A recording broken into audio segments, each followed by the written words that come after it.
Anatomy of flowering plants.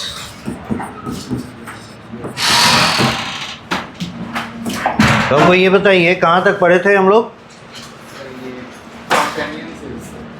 कौन सा? Companion cells हो गया था, सिर्फ कंपेनियन सेल्स हुआ था। स्टिप ट्यूब मेंबर,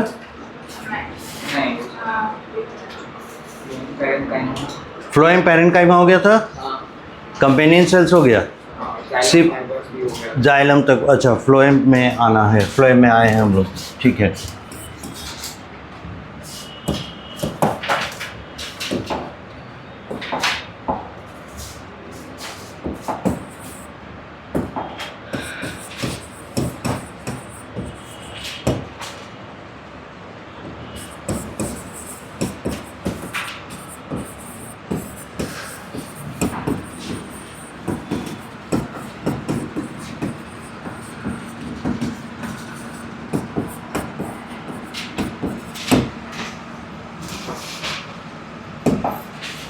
ये हमारे टॉपिक्स रहेंगे। आज फ्लोएम देखेंगे।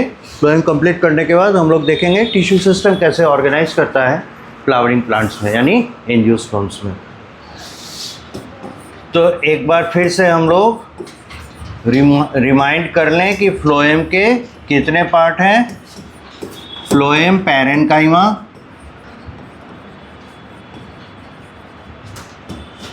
फ्लोएम फाइबर, ये लिविंग है, ये डेड है, कंपेनियन सेल्स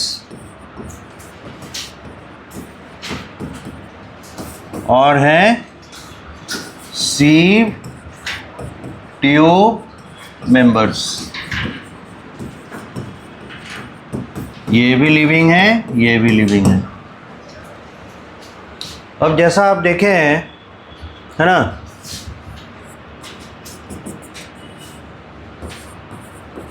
मल्टीपल इस तरह के सीव्स रहते हैं। डायग्राम बनाए थे क्या?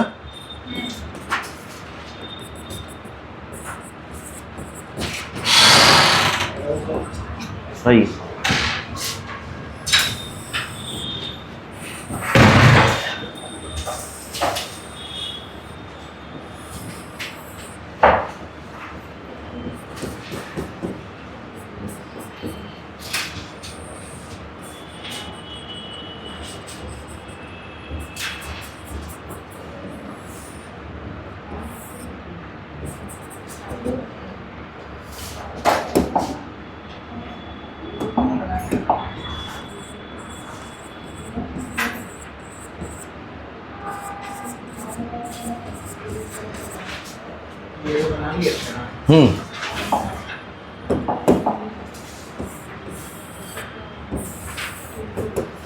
ये हम लोग बोले थे वैक्यूल, और इसको कैसे इमेजिन किए थे? अगर लॉन्गिट्यूडिनल कट लगाते हैं और कोई सरफेस चारों तरफ से ऐसे घिरा हुआ है तो कट लगाएंगे तो इधर इधर दोनों तरफ नज़र आएगा। जैसे बलून है, बलून को काटेंगे तो बलून का कुछ हिस्सा इधर और कुछ हिस्सा इधर नज़र आएगा, उसी तरीके से है। तो ये दोनों साइड में हमें वैक्यूल नज़र आ रहे हैं, बीच में हमें क्या नज़र आ रहा है? साइटोप्लाज्म। This is cytoplasm. और ये है सीव ट्यूब, इतना हम लोग जानते हैं, इसीलिए sieve tube member by diagram हम लोग जानते हैं। इस सीव ट्यूब मेंबर की खास बातें देखिए। पहला, जहाँ टॉप सरफेस है, बॉटम सरफेस है, ऐसा थाली रखा हुआ है जिसमें छेद है। तो बताइए, थाली में अगर छेद रहेगा, कुछ भी डालिएगा गिरेगा कि नहीं? गिर जाएगा। तो इसका भी वही पर्पस है, इसको जो मिले वो आगे बढ़ा दे। तो ऊपर से जो चीज़ इसे मिला उसने आगे बढ़ा दिया, और इसके निचले सतह पे भी छेद है, वहाँ से निकल गया। बात समझ गए? तो किस तरीके से ये ट्रांसपोर्ट में मदद कर रहा है, या ट्रांसपोर्ट के लिए अपने आप को अप्रोप्रिएट बनाया है। देख रहे हैं ना, ये upper surface and lower surface को परफोरेटेड बनाया है, छिद्रदार। राइट। तो क्या होगा, जो भी मटेरियल इसमें आएगा वो आगे बढ़ेगा। It is something like that, a pipe is there. एक पाइप है, पानी के पाइप में ऊपरी हिस्सा निचली हिस्सा खुला हुआ है। जैसे ही वो अंदर से ऊपर से पानी आएगा नीचे से आगे बढ़ जाएगा। ये भी तो उसी तरह का ट्यूब लाइक स्ट्रक्चर बना रहा है। अब आगे देखिए, ये जब इसमें से मटेरियल आगे की ओर बढ़ेगा, आप जानते हैं कि प्लांट सेल्स में जो पुराने हो जाते हैं, बड़े होते हैं, है ना, मैच्योर कर जाते हैं, उसमें वैक्यूल का साइज़ बढ़ता है। वैक्यूल का साइज़ बढ़ गया, इसी वजह से क्या हुआ, साइटोप्लाज्म को कम जगह मिला। तो साइटोप्लाज्म इसमें एक लकीर की तरह दिखता है, राइट। इसीलिए आप देखेंगे अधिकतर किताबों में साइटोप्लाज्म के जगह पे एक लाइन लिखता है साइटोप्लाज्मिक स्ट्रैंड। तो जब बड़ा सा सेल हो और साइटोप्लाज्म पतली धार की तरह उसमें दिखाई दे तो साइटोप्लाज्मिक स्ट्रैंड ही तो कहेंगे, ठीक है। इसी वजह से तो ये कभी कंफ्यूज नहीं करना है कि अच्छा साइटोप्लाज्म का एक लकीर बना हुआ है, नहीं, वो बात नहीं है। वैक्यूल ने ज़्यादा जगह घेर रखा है, इसीलिए जितना कम जगह मिला साइटोप्लाज्म का वो देखने में एक लकीर जैसा दिखता है। That is it. इसीलिए इसका साइटोप्लाज्म क्या हो जाएगा, साइटोप्लाज्मिक स्ट्रैंड। टॉप सरफेस पे हमें क्या दिख रहे हैं, सीव प्लेट। और सीव मतलब जानते हैं, होल। तो ऐसा प्लेट जिसमें होल्स हैं, तो ये क्या हो जाएंगे, सीव्स। ये सीव्स हैं। तो यहां बॉटम सरफेस पे भी सीव प्लेट उपस्थित रहेगा, ठीक है। तो हम लोग इसके बारे में एक दो सेंटेंस लिखें। Sieve tube member.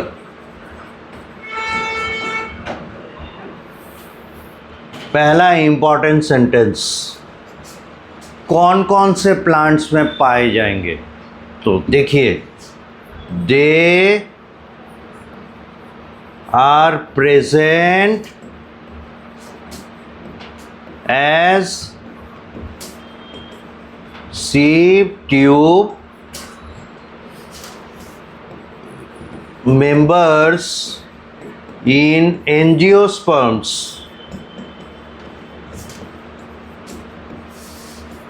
यानी both dicot and monocot।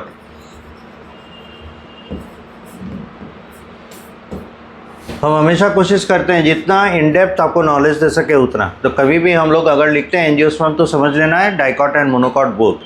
अगर कहीं पे डिफरेंस आएगा तो वहाँ पे हम लोग को मेंशन करने में बनेगा, हाँ भाई देखिए ये डाइकॉट में मिलता है, मोनोकॉट में मिलता है, ये दोनों में मिलता है, ये मोनोकॉट में नहीं होगा, डाइकॉट में ही होगा, right. So from that point of view we must be very clear about our vision कि डाइकॉट और मोनोकॉट क्या दोनों में ये शेयर होता है या फिर किसी एक में, ओके।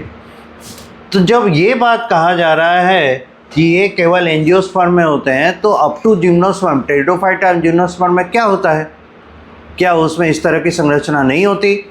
वहाँ पर जो संरचना पाई जाती है उसके लिए टर्म यूज होता है sieve sales.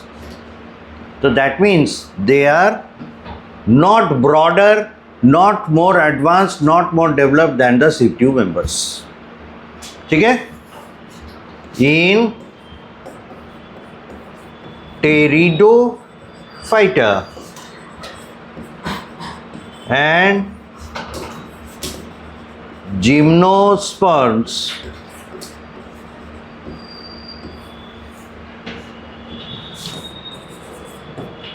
there is sieve cell in place of them। इनके स्थान पर उनमें सीव सेल्स पाए जाते हैं, ठीक है, वेरी इंपॉर्टेंट।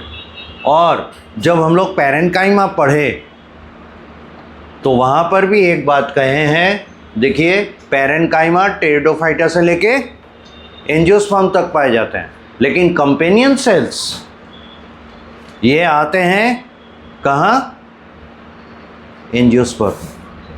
रिवाइज किए नहीं है क्या? हम पढ़ाए हैं, हमको जहाँ तक याद है कोई नहीं देख कर आए, इसीलिए सबका चेहरा सफ़ेद पड़ा हुआ है। वो मतलब ये समझ के रखे हैं कि हम क्लासिफिकेशन पढ़ा रहे हैं और उसको बोले हैं बाई फोर्स के याद करके आना है, तो उसी पे फोकस है। और इधर जो टिश्यू सिस्टम बढ़ रहा है, इधर किसी का फोकस नहीं है, तो आप लोग गड्ढे में गिर जाइएगा। एक पढ़ रहे हैं, दूसरा नहीं पढ़ रहे हैं, दोनों करना है। आई बात समझ में? दोनों पढ़ना है। उसमें चूंकि नाम टर्म्स बहुत ज़्यादा हैं, इसीलिए हम पूछते हैं कि अगर आप नहीं रटिएगा तो नहीं दिमाग में बैठेगा, तो हमको इधर भी देखना पड़ेगा। Very bad. हम जो नहीं बोले मतलब वो नहीं पढ़िएगा, तब पढ़ा कर हाँ। एनीवे, सो ये सारी बातें याद रखने की हैं। देखिए, जो नॉर्मल होता है, कॉमन होता है, वहाँ से ना क्वेश्चन नहीं पूछता है, क्योंकि पता है सबको पता होगा, तो हम पूछेंगे जवाब दे देगा। तो जो एक्सेप्शंस हैं, जो डिफरेंसेस हैं, क्वेश्चन वहीं से आता है। इसलिए हम लोग भी देखिएगा पढ़ाते समय एक्सेप्शंस पे, डिफरेंस पे, वेरिएशन पे ज़्यादा फोकस करते हैं, कॉमन पॉइंट पे नहीं। कॉमन तो सब में होगा, तो वहाँ से सभी को पता रहेगा। क्वेश्चन दिया जाएगा तो आसानी से बता दीजिएगा, फ्लोएम में क्या क्या होता है सब बता देगा। लेकिन अगर पूछेंगे सीप ट्यूब मेंबर्स किस में स्पेसिफिकली होगा, तब फिर कन्फ्यूजन शुरू होगा, अरे ये कैसे सवाल है। तो जो ये नहीं पढ़ा होगा छूट जाएगा क्वेश्चन। नहीं तो always focus more on the exceptions and differences, तभी आप एग्जामिनेशन का अच्छा तैयारी कर पाइएगा। और आगे चल के देखिएगा, यही आपको काम देगा। डिफरेंसेस ही ज़्यादा इंपॉर्टेंट होता है। आपसे जो क्वेश्चन पूछा जाता है, कंपैरेटिव पूछा जाता है, इसमें ऐसा होता है, इसमें कैसा होता है, ये नहीं आपको बताया गया है how it is what is is, ऐसे पूछता नहीं है। ये सब 6, 7, 8 तक। 9th ऑनवर्ड्स कोरिलेशन शुरू हो जाता है कि आप पढ़ लीजिए, पढ़ा दिया गया, अब आप जो समझें उसके आधार पर हम क्वेश्चन पूछेंगे। इसीलिए एनीवे, सो टेरिडोफाइटा और जिम्नोस्पर्म में सीप सेल्स होते हैं इन प्लेस ऑफ सीप ट्यूब मेंबर। और एक चीज़ बता दें, जो कंपेनियन सेल्स हैं इधर वाले, ये कंपेनियन सेल्स थे ना, कंपेनियन सेल, ये भी कंप्लीट सेल है, विशालकाय। ये कंपेनियन सेल वाला सिस्टम आपको केवल एंजियोस्पर्म में मिलेगा, जिम्नोस्पर्म तक में नहीं होता है। यानी टेरिडोफाइटा और जिम्नोस्पर्म में कंपेनियन सेल एब्सेंट है, राइट। और एक चीज़ बताकर भेजे थे, जो इसके बगल में फ्लोएम पैरेन्काइमा दिख रहे हैं, phloem parenchyma are present in the form of albumin cells in gymnosperm and pteridophyta. वहाँ पे उन्हें एल्बुमिनस सेल्स कहा जाता है। पर एल्बुमिन कैसे बने, एल्बुमिनस सेल कैसे बने, स्टोर करके। तो फ्लोएम पैरेन्काइमा का काम क्या था, क्या बताएं, स्टोरेज। जैसे जाइलम पैरेन्काइमा का काम है स्टोरेज, फ्लोएम पैरेन्काइमा का भी काम है स्टोरेज। काहे कि उसके पास इतना बड़ा वैक्यूल है, और अगर ये फोटोसिंथेसिस नहीं करेगा तो स्टोरेज ही करेगा। दो ही काम ये कर सकता है। फिर आपको बताकर भेजे थे, जाइलम पैरेन्काइमा में एक वेस्ट मटेरियल जमा रहता है, टैनिन। इनमें रेजिन, लैटेक्स, म्यूसिलेजिनस सब्सटेंसेस बताए थे ना, अलॉन्ग साइड न्यूट्रिएंट्स भी रहते हैं, यानी फूड पार्टिकल्स भी इसमें स्टोर रहेंगे। यहाँ तक नोट कीजिए।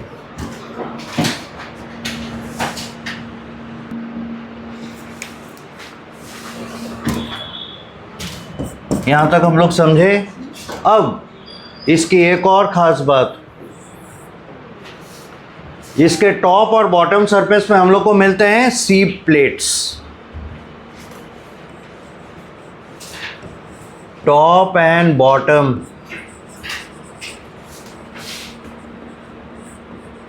surfaces have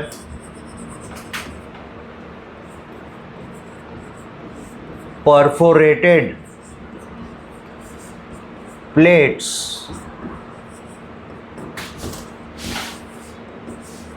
C plates.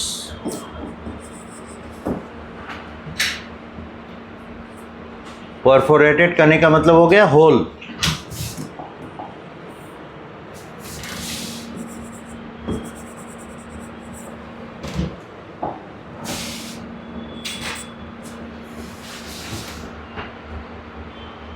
तो होल बियरिंग प्लेट्स होते हैं फॉर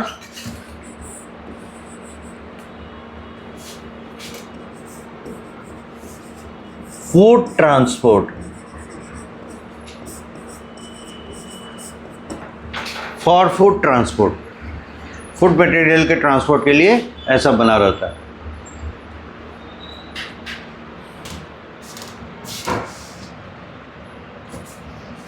सीरियल नंबर 4 यहीं डाल देते हैं, एक ही जगह रहेगा। बहुत लार्ज साइज का वैक्यूल है ना, जिस वजह से साइटोप्लाज्म एक स्ट्रिप की तरह दिखता है। और एक खास बात, इसमें न्यूक्लियस नहीं होता, they don't have nucleus.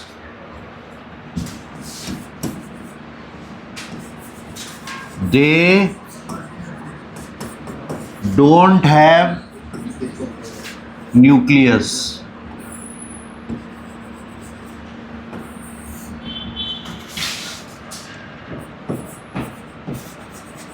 Vacuole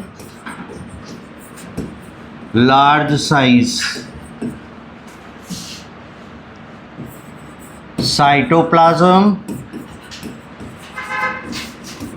appears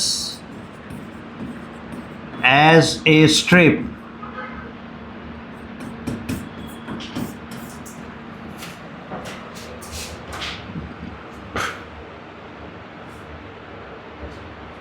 तो जिस सेल का न्यूक्लियस नहीं है उसके एक्टिविटी को कंट्रोल करेगा कौन? कोई नहीं, वह खुद को कंट्रोल नहीं कर सकता। और इसीलिए उसके बगल में कंपेनियन सेल्स खड़े हैं। ये कंपेनियन सेल्स क्या करते हैं? इनकी एक्टिविटी को मेंटेन करते हैं, कंट्रोल करते हैं, और इसमें प्रेशर मेंटेन करता है। जब भी प्रेशर फॉल करने लगेगा, ये कंपेनियन सेल्स इसमें प्रेशर मेंटेन करके बाय फोर्स, है ना, फूड मटेरियल का ट्रांसपोर्ट जारी रखेंगे, राइट। और अगर ज़्यादा फूड मटेरियल ट्रांसपोर्ट हो रहा है, उतना ज़रूरत नहीं है, तो इसके प्रेशर को कम कर देगा ताकि फ्लो रेट कम हो जाए। Serial number 5, companion cells. Companion cells control their pressure for flow of food या nutrients, या nutrient छोड़िए, flow of food।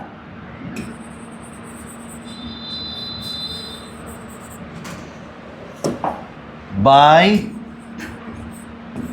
pressure control।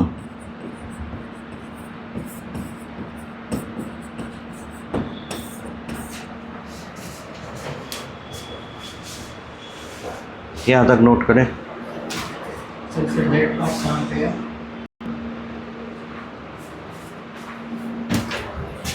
अब देखिए,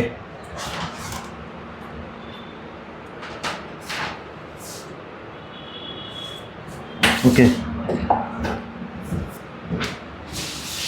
serial number 6, the sieve tube members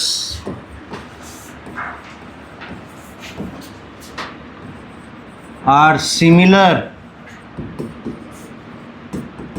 in action to that of RBC, as both are the transporter cells, lack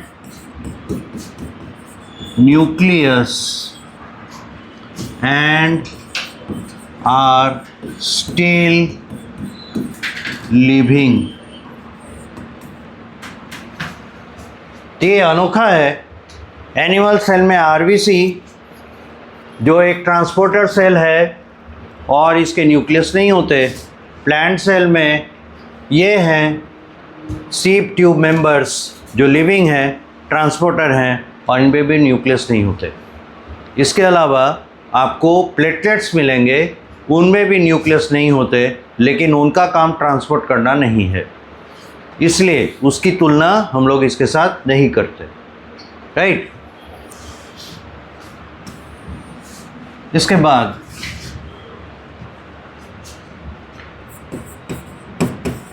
phloem fibres.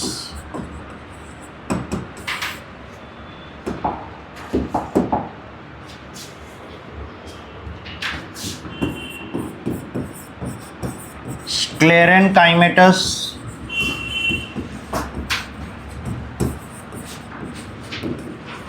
having narrow lumen in contrast to xylem fiber where no lumen due to over deposition of cell wall material and lignins। एक ही line में, एक ही sentence में xylem fibre और phloem fibre के बीच में बड़ा interesting characteristic difference यहाँ पता चल रहा है। जाइलम फाइबर टफ होते हैं, स्ट्रक्चरली बहुत स्ट्रॉन्ग होते हैं, क्योंकि उनके ल्यूमेन ऑब्लिटरेट कर दिए जाते हैं, गायब कर दिए जाते हैं, क्योंकि उसमें पूरा का पूरा मटेरियल मसाला भर देता है, जिस वजह से क्या हो जाता है, वो टफ स्ट्रक्चर हो जाता है और स्ट्रक्चर सपोर्ट देने के लिए आइडियल मटेरियल बनता है। Phloem fiber on the contrary, इसमें डिपोजिशन होता है, ऐसा नहीं है नहीं होगा, cell wall material, lignified materials आते हैं, लेकिन ये पूरी तरीके से उसके एरिया को कवर नहीं करते, ल्यूमेन का कुछ हिस्सा रह जाता है। That is why it is able to bend, इसमें फ्लेक्सिबिलिटी थोड़ी होती है, और यही वजह है कि phloem fibers are softer than the xylem fibers. ठीक है। 10 दे मतलब phloem fiber, they have flexibility and are softer than xylem fibers,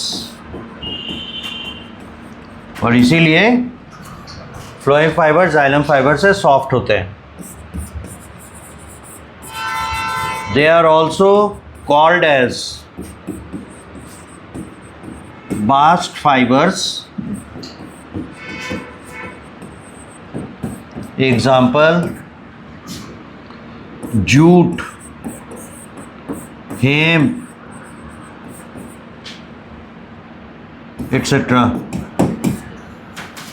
और इन्हें हम लोग प्लम्बिंग में इस्तेमाल करते हैं। देखते हैं नल के जो गुना निकला हुआ है, जो उसमें रिंग निकला हुआ है, उसमें कुछ पतले से धागे जैसे स्ट्रक्चर को बांधते हैं, उसके बाद उसको टाइट करते हैं, तो वो जो बांधा जाता है जूट वाला रहता है जो हिस्सा, वो फ्लोएम फाइबर है। तो इसमें सॉफ्टनेस होने के कारण धागे की तरह बड़े आराम से लपेटा जा सकता है, और स्ट्रेंथ होता है, लिग्निफाइड मटेरियल लगे हुए हैं, इसलिए पानी में आसानी से सड़ता नहीं है,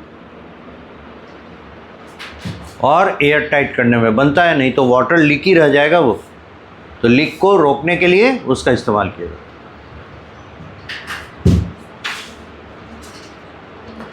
So this is how we end the phloem।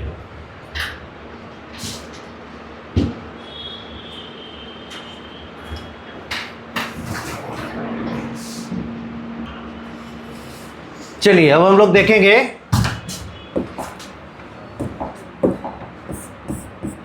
Tissue system in angiosperms.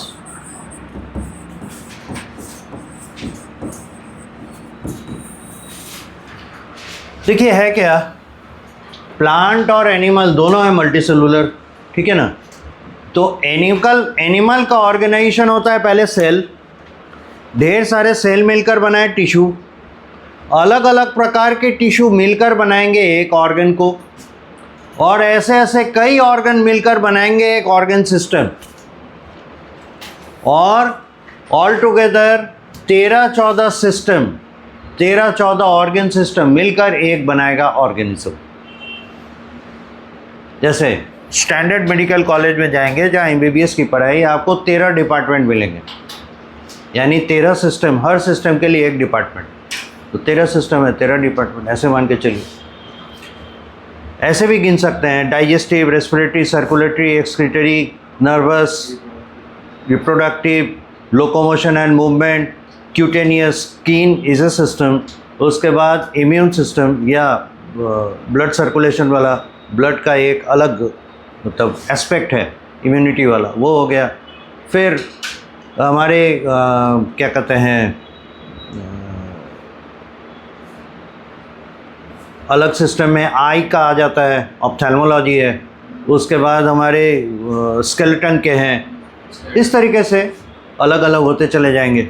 फिर फर्दर स्पेशलाइजेशन होता है इस तरीके से। पर ओवरऑल अगर हम लोग सिस्टम मतलब समझते हैं तो हम लोग को पढ़ना है कितना, 9 सिस्टम है, जिसमें से एक हटा दिया है, डाइजेस्टिव हटा दिया है, तो आपके 11th के सिलेबस में 6 सिस्टम है, respiratory, circulatory, excretory, locomotion, nervous and endocrine, 6 system हो गया। 7वां सिस्टम रिप्रोडक्टिव सिस्टम आप पढ़ते हैं 12th में, है ना। एक सिस्टम और हो गया डाइजेस्टिव, और एक और सिस्टम हो गया इम्यून सिस्टम, जो भी आप 12th में पढ़ते हैं, लेकिन ह्यूमन हेल्थ एंड डिजीज़ के नाम पर उसको थोड़ा सा डाला गया है। So this is how we animals are constructed and created. हम लोग इस तरीके से बने हैं। प्लांट्स में level of organization comparatively simple है, उसमें टिश्यू से, उसमें ऑर्गन सिस्टम नहीं है, ऑर्गन्स है। उसमें मैक्सिमम लेवल ऑफ ऑर्गेनाइजेशन कहाँ तक है, ऑर्गन लेवल। कैसे, सबसे पहले उसकी भी शुरुआत होती है कहाँ से, सेल्स। सेल क्लब करते हैं, अलग अलग प्रकार के सेल या एक प्रकार के सेल मिलकर बनाते हैं टिश्यू। कई प्रकार के टिश्यू मिलकर एनिमल में बना देते हैं क्या, ऑर्गन। वहाँ कई प्रकार के टिश्यू मिलकर बनाते हैं टिश्यू सिस्टम। अब टिश्यू सिस्टम मिलकर बनाता है ऑर्गन। 2 तरह के ऑर्गन है, एक हो गया वेजिटेटिव, एक हो गया रिप्रोडक्टिव। तो वेजिटेटिव ऑर्गन में आ गया रूट, स्टेम एंड लीफ, इन्हें बनाएंगे ऑर्गन सिस्टम, और उधर रहा फ्लावर, उसे बनाएगा organ system. This is all for the plants. तो हम लोग इस लेवल पर हैं, ऑर्गन अभी पढ़ेंगे, उसके पहले हम लोग टिश्यू सिस्टम पर आए। तो सेल हो गया, टिश्यू हो गया, टिश्यू सिस्टम, ठीक है। तो प्लांट में जो टिश्यू सिस्टम है यानी एंजियोस्पर्म में, ये 3 पार्ट में बटे हैं। पहला है एपिडर्मिस,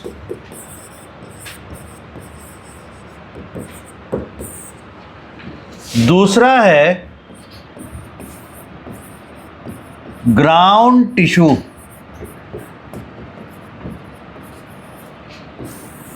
और तीसरा है वैस्कुलर बंडल। तो 3 तरह के टिश्यू सिस्टम में प्लांट बटा हुआ है।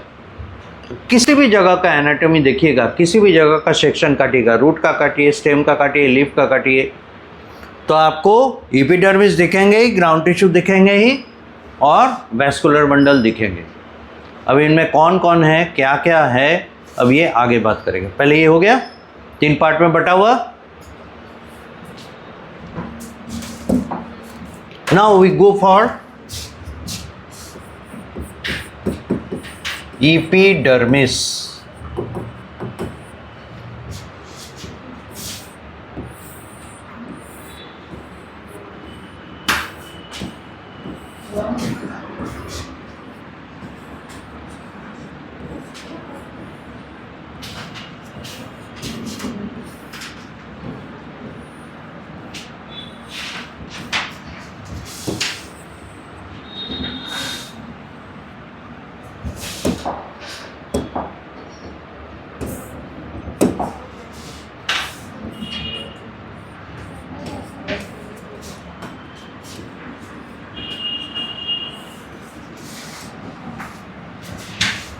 This is about epidermis.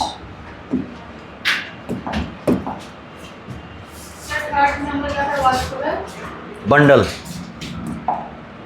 Vascular bundle. Epidermis, ground and vascular bundle.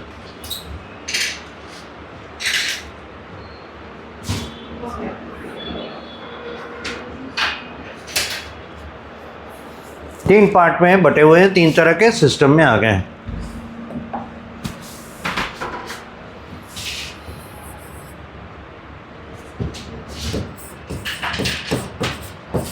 Sales of epidermis,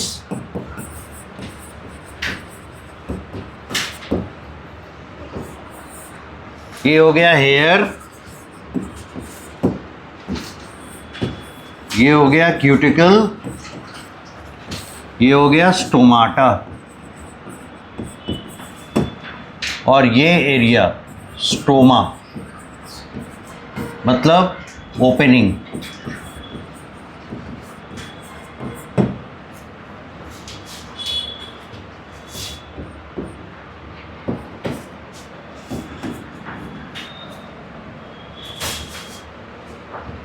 figure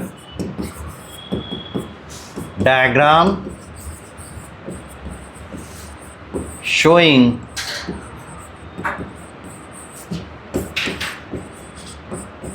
components of epidermis। तो हमारा पढ़ने का अप्रोच कैसे रहेगा? अप्रोच ऐसा रहेगा कि पहले एपिडर्मिस में कितने हिस्से होते हैं सभी जान लें, और जानने के बाद फिर अप्लाई करेंगे रूट में कैसा होता है, स्टेम में कैसा होता है, लीफ पे कैसा होता है। ठीक है, उसी तरह से हम लोग ग्राउंड टिश्यू देखेंगे, उसी तरीके से वैस्कुलर बंडल देखेंगे। तब हम लोग आएंगे एनाटॉमी पढ़ने के लिए। एक रूट का सेक्शन काटा कैसा दिखेगा, स्टेम का सेक्शन काटेंगे कैसा दिखेगा, लीफ का सेक्शन काटेंगे कैसा दिखेगा। हो गया? पूरा कीजिए जल्दी।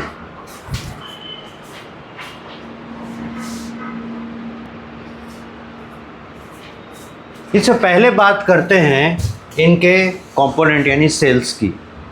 जो दिख रहे हैं सेल्स, आपको देख के क्या लग रहा है? हम लोग तो कई तरह के सेल्स देखे, यानी परमानेंट टिश्यू के सेल्स भी देखे और मेरिस्टेमेटिक टिश्यू के सेल्स भी देखे।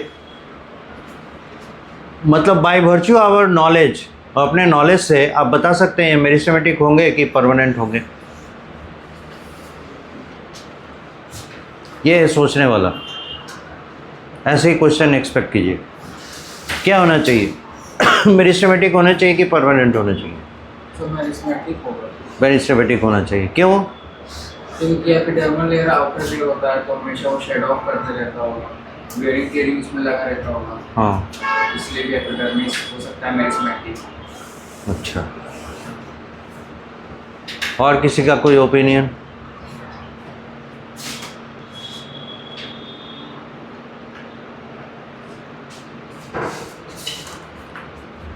आप ऐसे समझिए, अगर हम ऐसे जॉब में हैं कि हम एक जगह टिक के एक जगह रह ही नहीं पाएंगे। हमको आज इंडिया, कल अमेरिका, कल फ्रांस, कल जापान, कल जर्मनी ऐसे जाना रहता है। हर 2 दिन 3 दिन में हमको जगह शिफ्ट करना पड़ता है। तो और न जाने हम कितने सालों तक नौकरी करेंगे इस तरह से। हमको मज़ा आ रहा है। तो बताइए, अगर हम अमेरिका में घर ले लिए, हम रह पाएंगे? हम जाएंगे ही कितने दिन? हो सकता है दूसरे साल गए, इस साल गए, फिर अगले साल मौका मिला। तो जो आदमी हमेशा घूमता रहता है वो घर बनाएगा? क्या फ़ायदा? और हम जानते हैं कि हमको यही नौकरी करना है, जीवन भर यही रहना है, तो हम घर बनाएंगे क्योंकि मेरा एक जगह स्टेबिलिटी है, रहने की एक खास जगह होनी चाहिए। तो ये टिश्यू बनाने वाले वैसे सेल्स होते हैं जो एक जगह टिक के रहें। लगातार डिवाइड करने वाले सेल्स टिश्यू नहीं बना पाएंगे। तो always the tissues are form by the permanent cells, permanent tissue cells. इसलिए ये तो तय हो गया कि मेरिस्टेमेटिक नहीं, परमानेंट टिश्यू के सेल्स होंगे। ये टिश्यू टिक के रहने का नाम है। ठीक है। अब है सवाल कि ये चेंज होंगे, शेड आउट होंगे, बिल्कुल सही है। तो आप पहले ही पढ़े मेरिस्टेमेटिक टिश्यू में कि वो जब पुराने होते हैं परमानेंट टिश्यू के सेल्स देकर जाते हैं। तो इसलिए जो भी रिप्लेस होगा उसे रिप्लेस करने के लिए मेरिस्टेमेटिक टिश्यू के सेल्स आ जाएंगे और परमानेंट टिश्यू के सेल्स की तरह बिहेव करेंगे। तो आपको जो टिश्यू बना कर देंगे वो परमानेंट टिश्यू के सेल्स होंगे। ये बहुत ज़्यादा डिफ़िकल्ट नहीं था। अगला मेरा क्वेश्चन ये होगा, परमानेंट टिश्यू को आप दो तरीके से डिवाइड करके पढ़े हैं, एक है सिंपल और एक है कॉम्प्लेक्स। तो यहाँ देख के क्या लग रहा है, सभी सेल्स एक प्रजाति के लग रहे हैं, एक जैसे लग रहे हैं।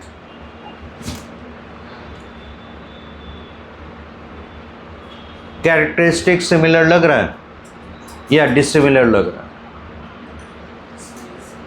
सिमिलर लग रहा है। तब बता दीजिए, पर ये क्या कहते हैं, सिंपल परमानेंट टिश्यू के होने चाहिए कि कॉम्प्लेक्स? सिंपल होने चाहिए। सिंपल परमानेंट टिश्यू इसीलिए सिंपल हैं कि उनके सभी सेल्स एक जैसे होते हैं, तो कॉम्प्लेक्स का सवाल नहीं। तो सिंपल में आपके पास कितने तरह के सेल्स हैं, कितने तरह के टिश्यू? सिंपल परमानेंट में कौन कौन से हैं? देखिए, जो दिख रहा है ना वो खुद आप ही जवाब देंगे। आपको पता है कितने तरह के होते हैं? 3, 4, 5, 6, कितने?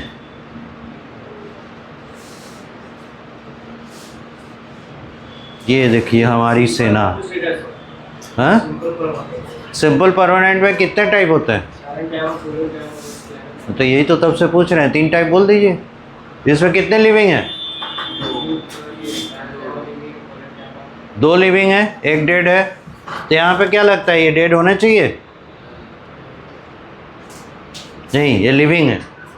यानी स्क्लेरेंकाइमा आउट हो गया दौर से, बचा कौन कौन? Parenchyma, collenchyma. तो अगर कोलेनकाइमा होता तो कॉर्नर पे थिकनिंग होता है क्या? नहीं। तो ये बचा कौन? पैरेन्काइमा। तो इनके सेल्स क्या होंगे? पैरेन्काइमेटस होते हैं। Serial number 1, their cells are parenchymatous in nature.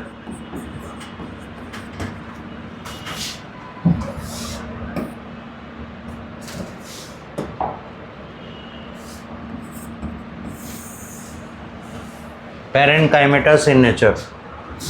Now serial number 2, कहने का तो पैरेन्काइमा कह दिए, लेकिन पैरेन्काइमा सेल्स का शेप कैसा होता है? अंडाकार या पॉलीगोनल, बीच में काफ़ी सारा intercellular space. On the contrary यहाँ तो दिख ही नहीं रहा। तो चूँकि एपिडर्मिस के सेल्स हैं, इसलिए इनके जो पैरेन्काइमा सेल्स हैं वो अकॉर्डिंगली होंगे। आप ये सोचिए, अगर आप कवर बना रहे हैं और उस कवर में छेद है तो धूल, गंदा पानी सब अंदर घुस जाएगा ना। तो ऐसा कवर आप रखेंगे नहीं। उसी तरीके से जब ये कवर करने आया है इनर पार्ट्स को ऊपर से, तो फिर इसमें गैप तो होने नहीं चाहिए। इसलिए ये अपने इंटरसेलुलर स्पेस को सैक्रिफाइस करते हैं। They have no intercellular space, have vacuoles and appear elongated। लंबे आकार के सेल्स लगते हैं, वैक्यूल होने के कारण फैले हुए रहते हैं। ठीक है। और एक खास बात, अधिकतर क्षेत्र में, अधिकतर जगहों पे epidermis single layer of cell से बने होते हैं। ठीक है। They are mostly made of single layer of cells. ये अधिकतर सिंगल लेयर ऑफ सेल्स से बने होते हैं। ठीक है। ये बातें हो गई। पैरेन्काइमा सेल्स के बने हैं, सिंगल लेयर में बने होते हैं, वैक्यूल होता है, लंबे दिखते हैं, इलोंगेटेड, और कवर करने के लिए अपने आप को इंटरसेलुलर स्पेस सेक्रीफाइस करके बैठते हैं।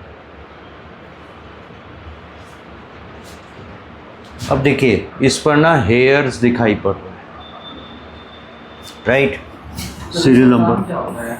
कौन? इसका इसका एपिडर्मिस कवर कवर कवर करना, हर प्लांट के पार्ट। हर पार्ट, रूट स्टेम लीफ तीनों का कवर यही करेगा।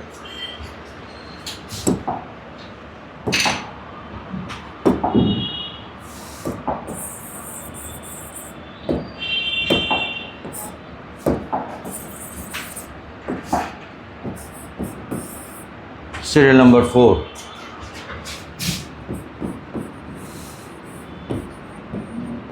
They have hairs in root. They are absorptive.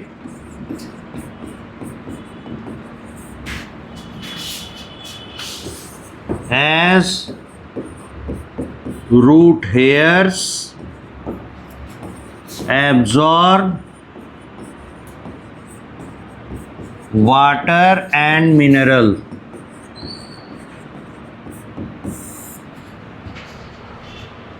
Epidermis में हेयर्स होते हैं, रूट में कहलाएंगे रूट हेयर, और रूट हेयर होते हैं एब्जॉर्प्टिव इन नेचर। ये वाटर और मिनरल का एब्जॉर्प्शन किया करेंगे, करते ही हैं, इसीलिए वो होते हैं। यहाँ तक नोट कीजिए।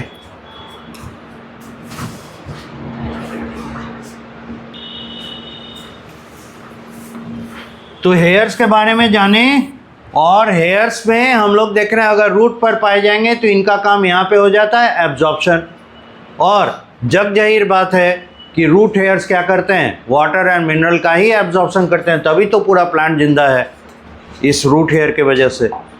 अब आगे देखिए, hairs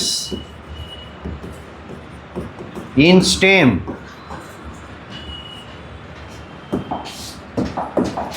here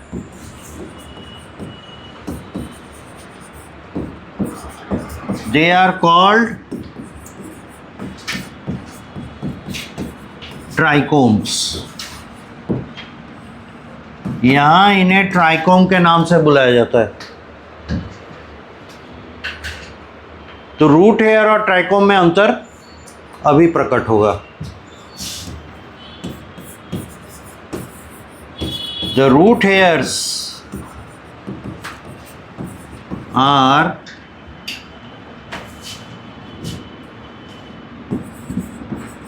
made of single layer of sales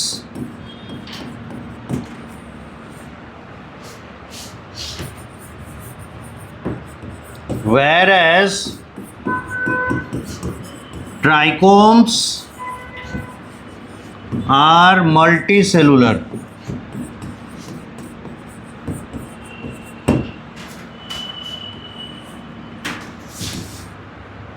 root hair single layer से बने, यानी एक सेल अगल बगल किसे फेस कर रहा है, सॉइल को, और मतलब लैटरली है ना, चार दीवार है ना, तो दो दीवार फेस कर रहा है सॉइल को और दो दीवार अगल बगल के सेल को। ठीक है, इस तरीके से आप इमेजिन कर सकते हैं। पर ट्राइकोम ये मल्टी सेलुलर स्ट्रक्चर्स हैं, तो ऑब्वियसली ये जब मल्टी सेलुलर है इनका ताकत ज़्यादा होगा रूट हेयर से, फ्लेक्सिबल कम होंगे, और इनका ना वो प्रॉपर्टी हट जाता है कि एब्जॉर्प्टिव है। उल्टा या तो ये स्टैटिक स्ट्रक्चर बने हुए रहेंगे या फिर सिक्रेटरी हो सकते हैं, केमिकल रिलीज करने पर नेचर बदल जाता है। The root hairs are absorptive in nature. Trichomes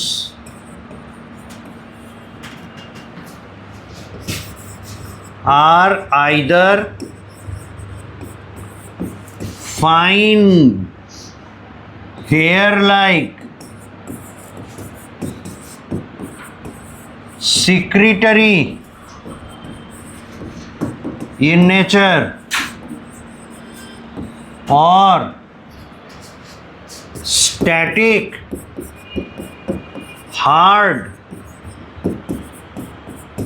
spine or thorn like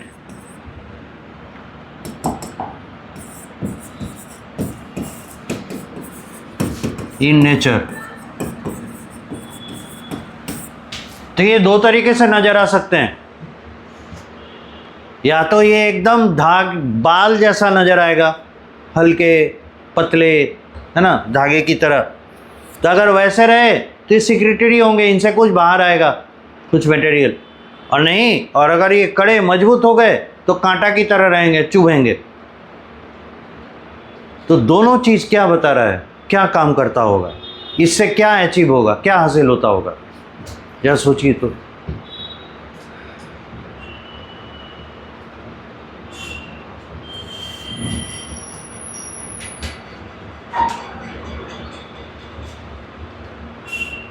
जैसे दीवार पे, है ना, हम लोग बैठते हैं, कुर्सी टेबल जिसका पीठ पे अड़ने के लिए कुछ नहीं है, दीवार से सटा के रखते हैं ताकि दीवार का सहारा ले।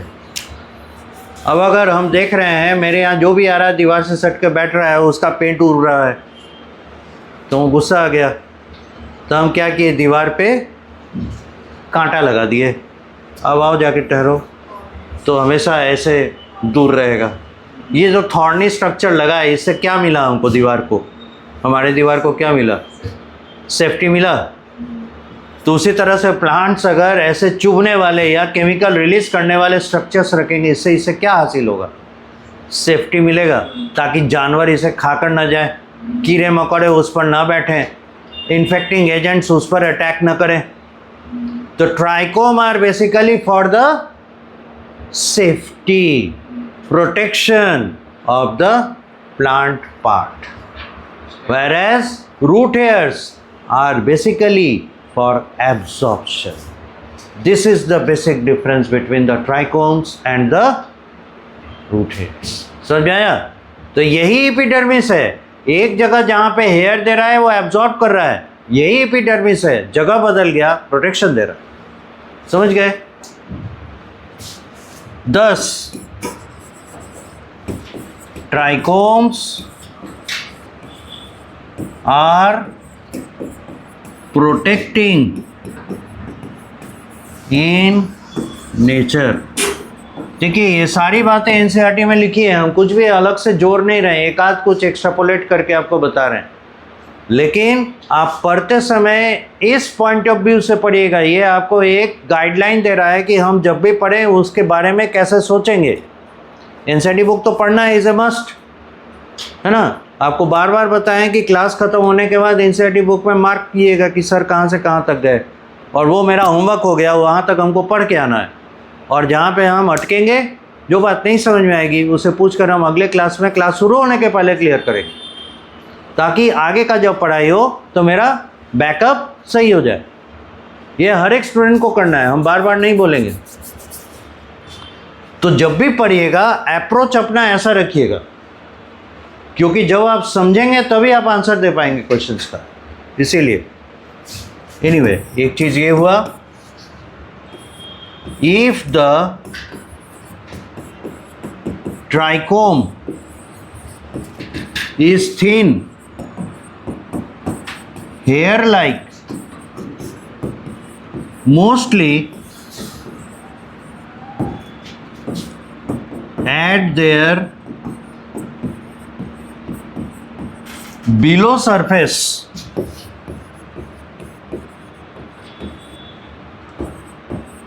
secretory cells are present.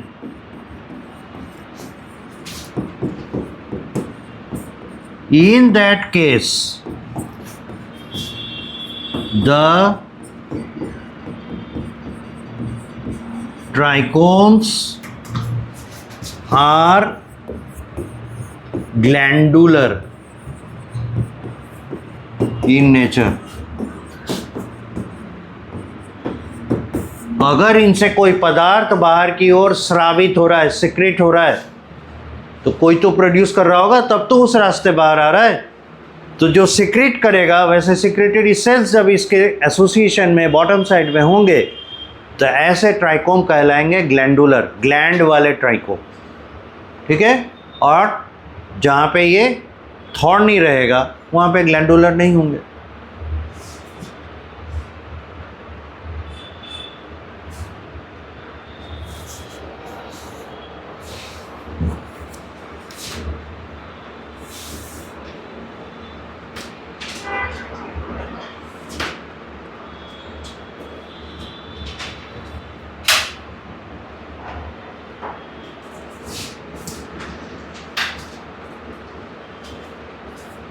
हो गया। अब एक और प्रैक्टिकल चीज़ से आप कंपेयर करेंगे कि ये ट्राइकोम कैसे हेल्प करता होगा प्लांट को जिंदा रहने में। देखिए, अगर आप गंगा पथ पे चलते हैं, पटना में है ना गंगा पथ, गंगा जी के किनारे, वहाँ पर बैठेंगे, गर्मी भी लगेगी, तो वहाँ देखिएगा हवा आपको महसूस हो रही है कि हाँ ब्रीज ब्लो कर रहा है, हवा बह रही है। और डेंस रेजिडेंशियल एरिया में आप अगर उसी समय आकर बैठते हैं तो आपको कहीं से भी हवा चलता हुआ महसूस नहीं होगा। कारण क्या है? वहाँ मिल रहा है, यहाँ नहीं मिल रहा है। हवा तो यूनिफॉर्मली बह रही है, फिर यहाँ पे हमें महसूस क्यों नहीं हो रहा है? रेजिस्टेंस। तो बड़े बड़े बिल्डिंग्स जो हैं, पेड़ पौधे जो हैं, ये हवा के बहाव को रोक रहे हैं। ठीक है। तो यहाँ पे एक स्टैग्नेंसी है एयर का। ठीक है। आसानी से यहाँ पे टेम्परेचर चेंज नहीं हो रहा। ठीक। तो अब जरा सोचिए, प्लांट के सरफेस पे ये पतले पतले हेयर लाइक स्ट्रक्चर्स पूरे एरिया को घेर के रखें, तो नेचुरली क्या होगा? ये हवा को सरफेस के ऊपर चेंज होने से रोकते हैं। एयर कंटेंट को, है ना, अपने सरफेस के ऊपर ज़्यादा चेंज होने से रोकते हैं। तेज हवा आएगा तो रोकेगा कहाँ से? वो तो उसके, है ना, क्या कहते हैं, कैपेसिटी के बियॉन्ड चला जाएगा। लेकिन अंडर नॉर्मल कंडीशन वो क्या करेगा कि ऊपर में एयर के स्टैग्नेंसी को बनाए रखेगा, हवा को रोक रहा है, हवा के फ्लो को अपने सरफेस के ऊपर रोकेगा। इससे फायदा, जाड़े के दिन में कपड़ा क्यों नहीं सूखता? आप कहिएगा टेम्परेचर कम है। लंबे समय तक टांग दीजिएगा तो सूख कैसे जाता है उसी लो टेम्परेचर में, है ना? ऐसा थोड़ी है कि जाड़े दिन में कपड़ा कभी नहीं सूखता। 3 महीना जा रहा है तो तीनों दिन कपड़ा गीला ही रहता है, ऐसा होता है क्या?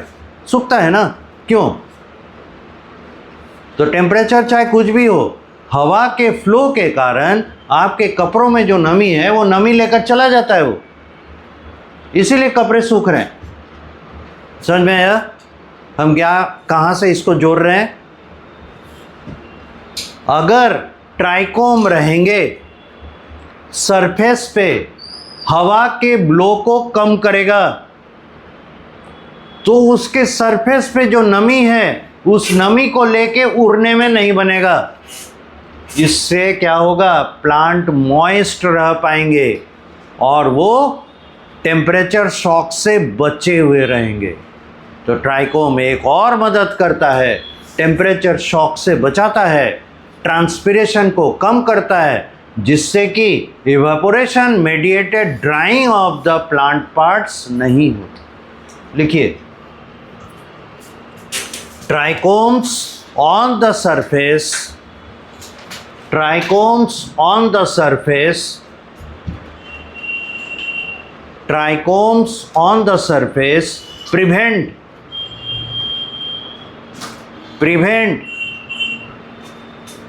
air exchange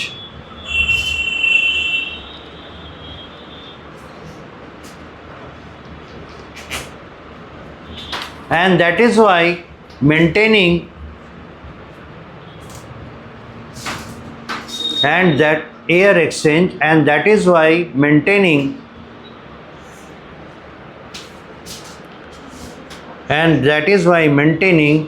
a uniform, that is why maintaining a uniform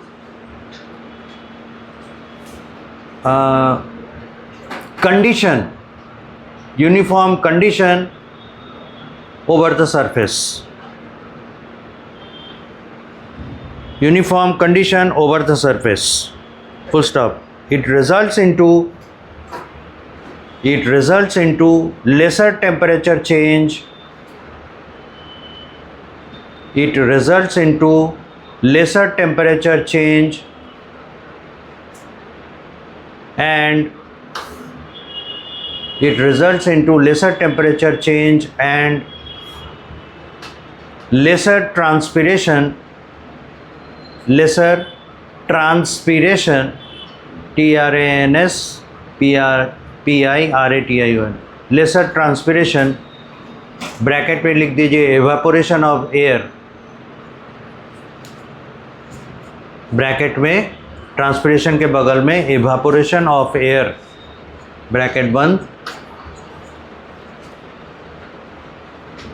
So helps maintaining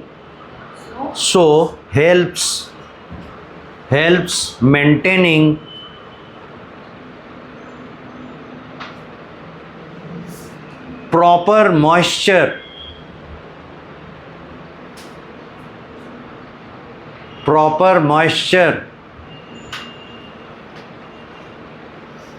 preventing drying of the plant parts, proper moisture preventing drying of the plant parts, preventing drying of the plant parts, full stop. alongside साथ ही साथ alongside it prevents temperature variation, alongside it prevents temperature variation.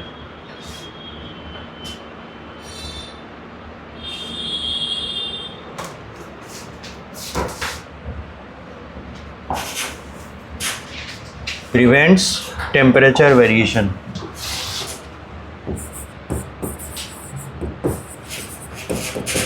Hairs in leaf,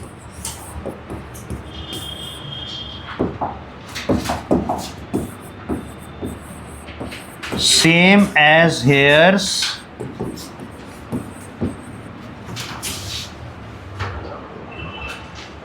इन नहीं on होना चाहिए, hairs on, यहाँ पे hairs on कर दीजिएगा.